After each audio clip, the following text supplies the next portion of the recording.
Well, we are excited to be here. We are doing our Real Talks at Hard Knocks. Got the production team, Mom and Dad, and we're going to get her done. So, yeah, being on those boats and just having all those Mooching. mooching, yeah, it's something I don't do a lot of. And being able to pull in, well, that one I took over, you're like, go ahead, get your fish, and then I caught a bigger one than you caught. Yeah, at that point in the trip, that was the biggest salmon that we had seen. Yeah, that was a nice I did follow it up about an hour later with one that weighed the same. I think yours was a little longer, but mine, they weighed the same. But at that moment, you caught the biggest salmon of the trip, and I was like, that is my gift to you. Thank you. I think. Yeah, go out there and reel up those other big fish. It's like, I guess I'll give the cameraman a salmon or two. Honestly, I would have preferred if you guys were reeling up a lot more fish than you were. You know what? Maybe we'll do that in the future. We'll switch it up a little bit. There's a lot of fish to be had out there. That's the thing. Like things like pink salmon, and then we're doing a Costa Rica trip, that kind of thing. We get into the roosters, maybe we'll get into bellfish. Who knows? But those type of fish are the one. Like you're right. That's the trade-off. Okay, never mind then. It's all me on the lingcod and halibut then. Okay, you go catch your rooster fish. Here's the hoping. Yeah. But I gotta say, like when you get out on that ocean, you get out there with Ruby Point Lodge, and Matt's got that dialed right in. Yep, he does. He really does. Because we just arrived, we got our gear unloaded, and we got on the boat, and a fog came in, and then we pushed out, and he got us into fish right away. Oh, he did. Yeah, into fish right away. He knows so much, and there is no lack of effort. You know, like he was pulling jellyfish off the lines, he was pulling weeds off the lines. We'd come in around these rocks, and we'd get so close to the rocks, and then we'd come back out just to get that perfect swing up on those salmon. Like watching him work is like watching an orchestra going on. He's driving the boat. He's taking the jellyfish off the line. He's reeling lines in. He's changing it. He tells you he's got this nail polish with sparkles in it. Yeah. And he puts that onto the heads of his herring rigs, his herring harness. Yeah. And it's a specific color. Specific colors. We're not going to give away any tricks or secrets. You can see it on the film. It's true. It's true. Yeah, but then he nails it down and then gets it out there, and then boom, there's a salmon on.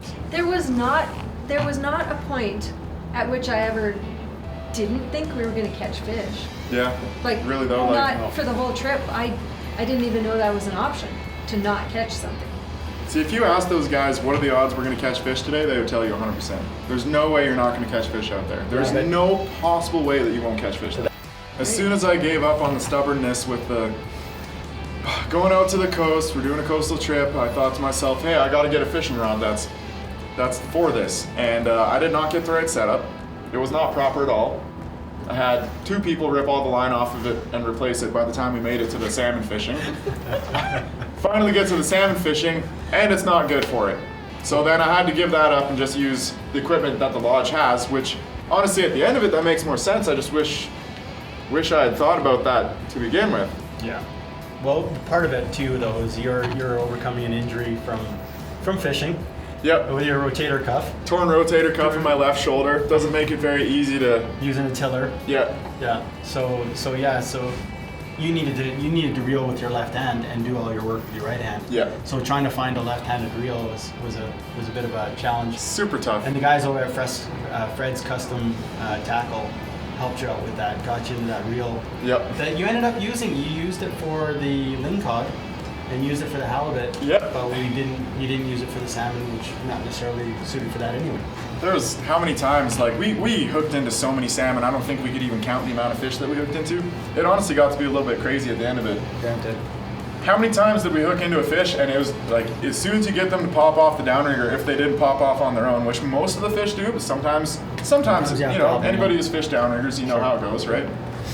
You pop that fish off and it was just like, zzz, and they just turn, they empty your reel. They just take as much line as they can. And they're hard to turn. Yeah. They have a lot of spunk. They have a lot of spunk. I don't know, like as far as what was going on at that time of year, but they're all springs and they were really silver. Yep, super silver. And they were fresh. and Matt was calling them nice and fresh and strong. So they're a good fish to catch at that time. And as far as table fare, like seriously, Unreal. like those things were. We did not target cohos at all. We really only targeted Chinooks. We didn't target cohos at all. We picked up one coho. I gotta say, when we go back, we're gonna be targeting cohos. Yeah, those cool. That was the best tasting salmon I've ever eaten in my life. Like, it was unreal. Yeah. Well, here's to another successful trip, and thanks to Rugged Point Lodge for taking us out, Matt and Christy and his crew there. That was fantastic. Hey, cheers, big ears. That was a great salmon trip.